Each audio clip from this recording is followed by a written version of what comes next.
Assalamualaikum warahmatullahi wabarakatuh. Alhamdulillahirrabbilalamin. Mari kita bersama-sama melanjutkan pengajian Ulumul Quran, ilmu Al-Quran.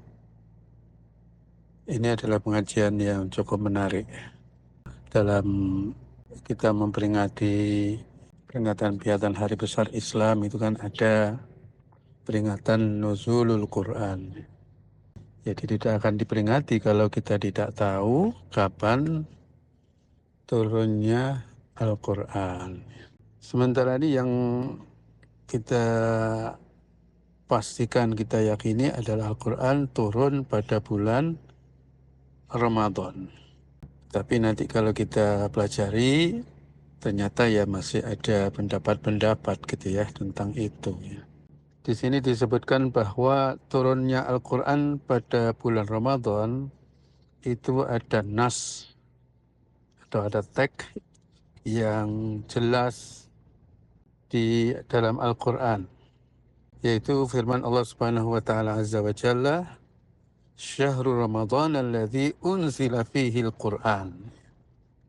Ini tidak ada kata yang lebih jelas ya dengan kata-kata ini. Allah sendiri mengatakan bulan Ramadan adalah bulan yang di dalamnya Al-Qur'an diturunkan. Hudan linnasi wa bayyinatin minal huda wal furqan, sebagai petunjuk bagi manusia dan merupakan keterangan-keterangan daripada petunjuk dan pemisah antara yang hak dan batal. Adapun tentang malaikat yang turun dengan Al-Quran pada bulan Ramadan itu dan untuk seterusnya, maka telah ditetapkan juga dengan nas yang jelas di dalam Al-Quran, yaitu firman Allah Subhanahu wa taala, "Nazala bihir ruhul amin." Telah turun dengan Al-Quran itu Ar-Ruhul Amin. Ruh Al-Amin. Kalau diartikan ruh itu ya jiwa, Al-Amin yang terpercaya ya. Ini yang dimaksud itu adalah malaikat Jibril. Ala qalbika litakuna minal munzirin, atas hatimu agar kamu menjadi orang yang menakut-nakuti. Bilisanin Arabiyyin mubin, dengan lesan Arab yang jelas, yang fasih. Firman Allah Subhanahu wa taala, "Qul nazzalahu ruhul qudusi mir rabbika bil haqq." Katakanlah diturunkan ya atau dibawa turun oleh Ruhul Qudus dari Tuhanmu bil haqq, dengan hak, liyuthabbital ladzina amanu, agar Allah menetapkan, menguatkan hati orang yang beriman, wa huda wa busyra lil muslimin, petunjuk dan kabar gembira bagi orang-orang Islam. Yang dimaksud dengan Ar-Ruhul Amin juga Ar-Ruhul Qudus ya. Ada dua gelar bagi malaikat Jibril ya. Ar-Ruhul Amin dan Ruhul Qudus. Kalau yang Al-Amin itu Ar-Ruhu Al-Aminu ya. Tapi yang Qudus itu bukan Ar-Ruhu Al-Qudus, tapi Ruhul Qudus dengan mudhaf dan mudhaf ilaih ya. Tidak lain, dua julukan itu adalah untuk malaikat Jibril. Di sini ada sedikit menjelaskan tentang yang aneh ya, bahwa orang-orang Syiah itu punya sanggahan ya, artinya mereka itu tidak menerima pendapat bahwa yang turun membawa Al-Quran itu malaikat Jibril ya. Oh enggak, mohon maaf ya. Mereka itu yang meyakini bahwa yang turun itu malaikat Jibril ya. Hanya saja sifat malaikat Jibril Ar-Ruhul Amin itu mereka enggan untuk mempercayai ya. Mengapa? Karena orang Syiah itu mengatakan bahwa malaikat Jibril itu berkhianat ya. Mestinya Al-Quran itu diturunkan kepada Sayyidina Ali. Ternyata dibelokkan, Al-Quran diturunkan kepada Nabi Muhammad. Sehingga ada kata-kata khonal amin. Telah berkhianat orang yang dipanggil Al-Amin, orang yang bisa dipercaya. Panggilannya sih Al-Amin, tapi kok berkhianat gitu ya, Al-Quran kok malah diturunkan pada Nabi Muhammad, mestinya kepada Sayyidina Ali. Nauzubillah min dzalik, kok bisa seperti itu ya. Demikian kesimpulan daripada itu tadi ya. Berikutnya awwalu ma nazala wa akhiru ma nazala. Awal ayat yang turun dan akhir ayat yang turun atau diturunkan ya. Kalau tadi itu menerangkan turun Al-Quran secara keseluruhan. Sekarang ini menjelaskan tentang apa awal ayat yang diturunkan dan apa akhir ayat yang diturunkan. Bagi orang awam, tahunya Al-Quran itu ya urut dari Al-Fatihah, berarti Al-Fatihah yang turun pertama. Kemudian ayat yang akhir itu adalah Qul a'udzu birabbin nas. Ya. Nah ini perlu dijelaskan bahwa kalau urutan turunnya tidak seperti itu ya, tapi tertib penulisannya ya sebagaimana Al-Quran sekarang ini. Karena apa? Setiap ayat yang diturunkan, Malaikat Jibril itu mendapat perintah dari Allah untuk menyampaikan kepada Nabi Muhammad, ayat yang turun ini letakkan di surat yang ini, letakkan di surat yang ini gitu ya. Karena ayat yang turun sebagaimana urutan turunnya itu disesuaikan dengan kejadian-kejadian, disesuaikan dengan kebutuhan ya. Iya, lah ayat urutan yang sekarang ini menurut pendapat yang kuat adalah urutan berdasarkan tauqifi, ya ini berdasarkan ketentuan dari Allah Subhanahu wa taala. Walaupun ada yang berpendapat tidak begitu ya, bahwa itu pengurutan itu adalah ijtihad daripada para penulis Al-Qur'an ya, para sahabat ya. Nah, ini pendapat yang lemah yang tidak bisa diterima ya.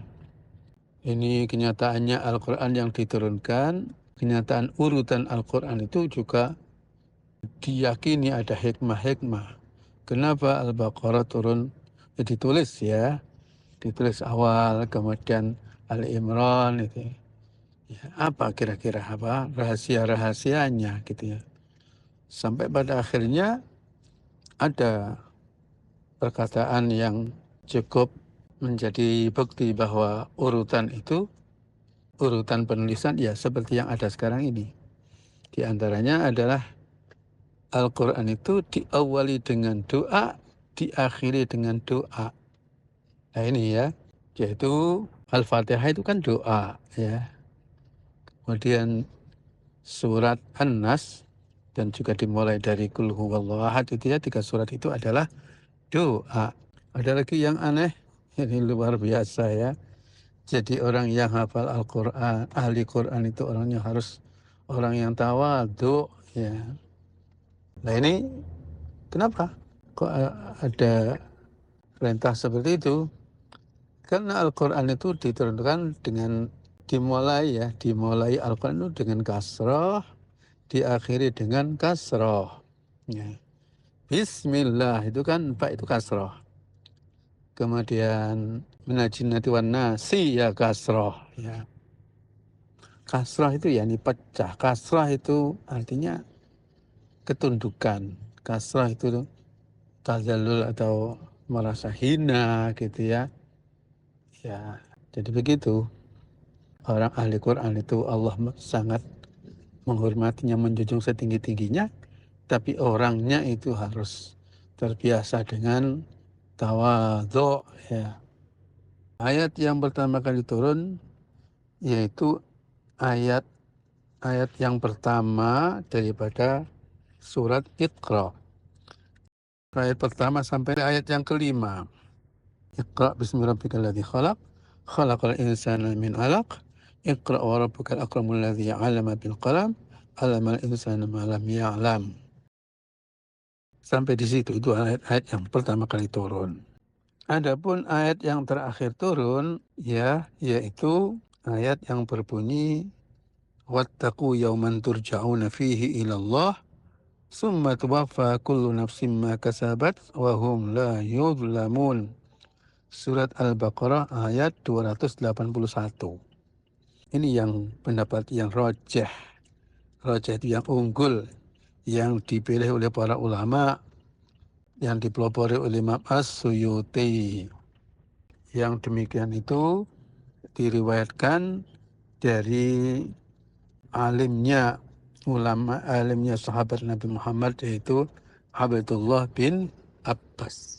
Dari keterangan tersebut di atas bisa kita simpulkan bahwa untuk awal Al-Quran yang turun itu adalah awal surat Al-Alaq ayat 1 sampai ayat 5 ya. Hanya itu saja.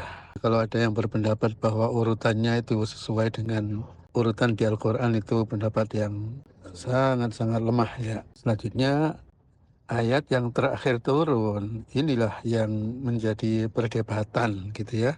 Tadi disampaikan bahwa ayat yang terakhir turun adalah wattaqu yauman turja'una fihi ilallah, surat Al-Baqarah ayat 281.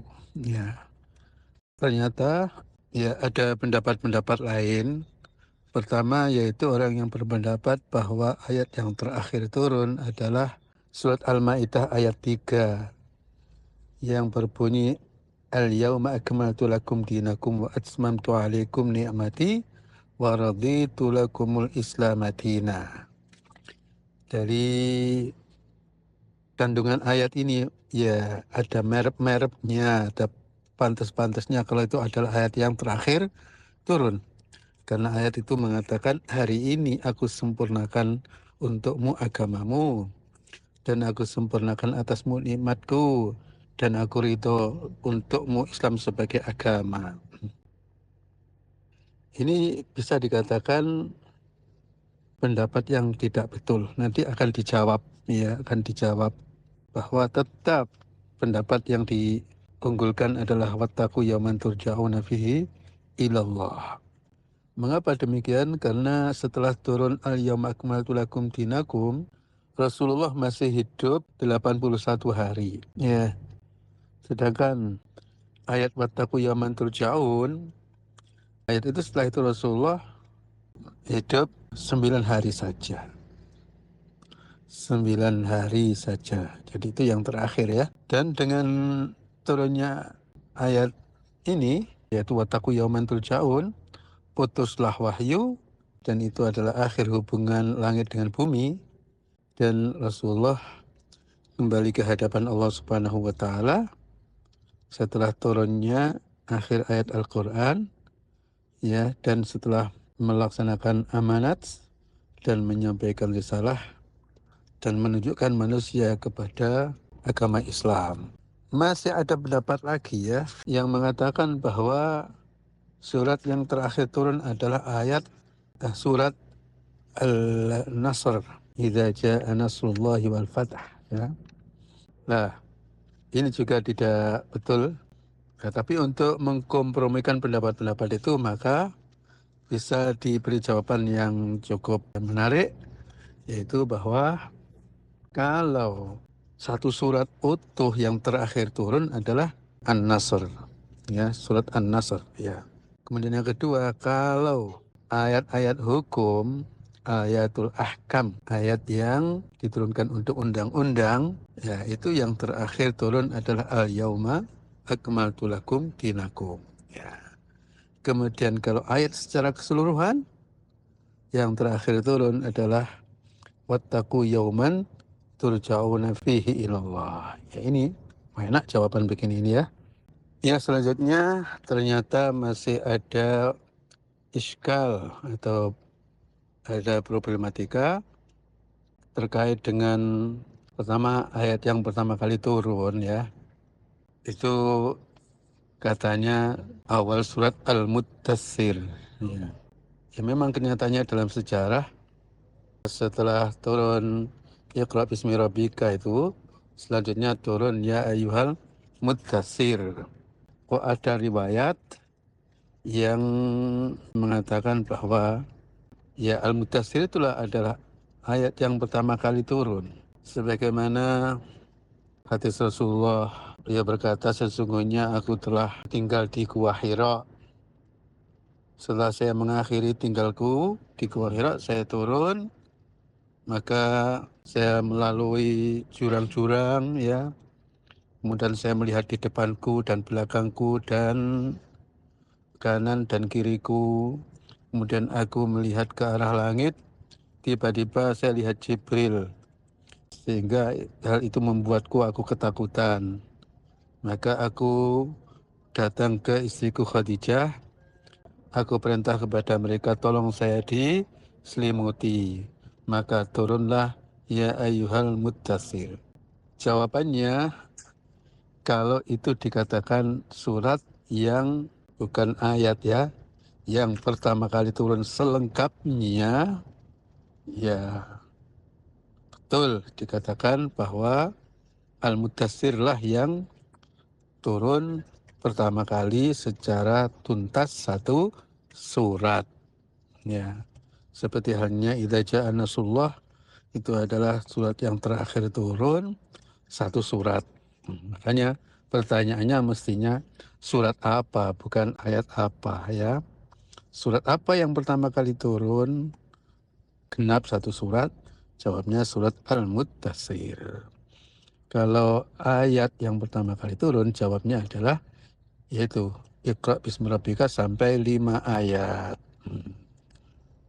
Selanjutnya ada permasalahan yang kedua, yaitu bagaimana kita menjawab orang yang mengatakan bahwa Al-Ma'idah adalah ayat yang terakhir turun, ya, yang mana mereka membela atau beralasan ya bahwa itulah ayat yang menunjukkan bahwa agama telah sempurna, ya. Mana mungkin setelah sempurna kok turun ayat lagi ya? Ya, jawabnya adalah Allah Subhanahu wa taala menyempurnakan agama dengan menjelaskan hal-hal yang wajib, yang fardu, hukum-hukum, menerangkan halal dan haram. Ya, apa saja yang dibutuhkan oleh umat telah dijelaskan oleh Allah secara detail. Ya, secara pasti ya.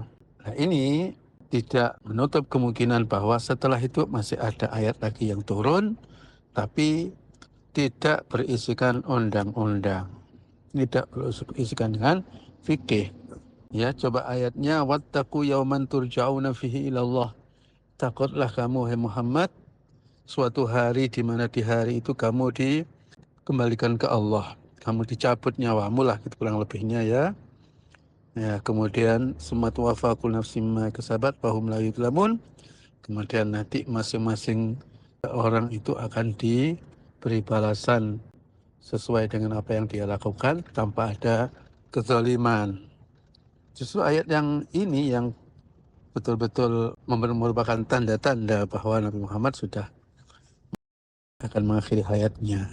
Nah, demikianlah sangat lazim, sangat pantas kalau seorang hafidz Al-Quran menguasai ilmu-ilmu ini ya. Karena kita ini diharuskan betul-betul kenal dengan Al-Quran yang kita hafal ini ya. Demikian mudah-mudahan Allah Subhanahu wa taala selalu menambahkan ilmu kepada kita semuanya dan selalu menambahkan cinta kita kepada Al-Quran. Assalamualaikum warahmatullahi wabarakatuh.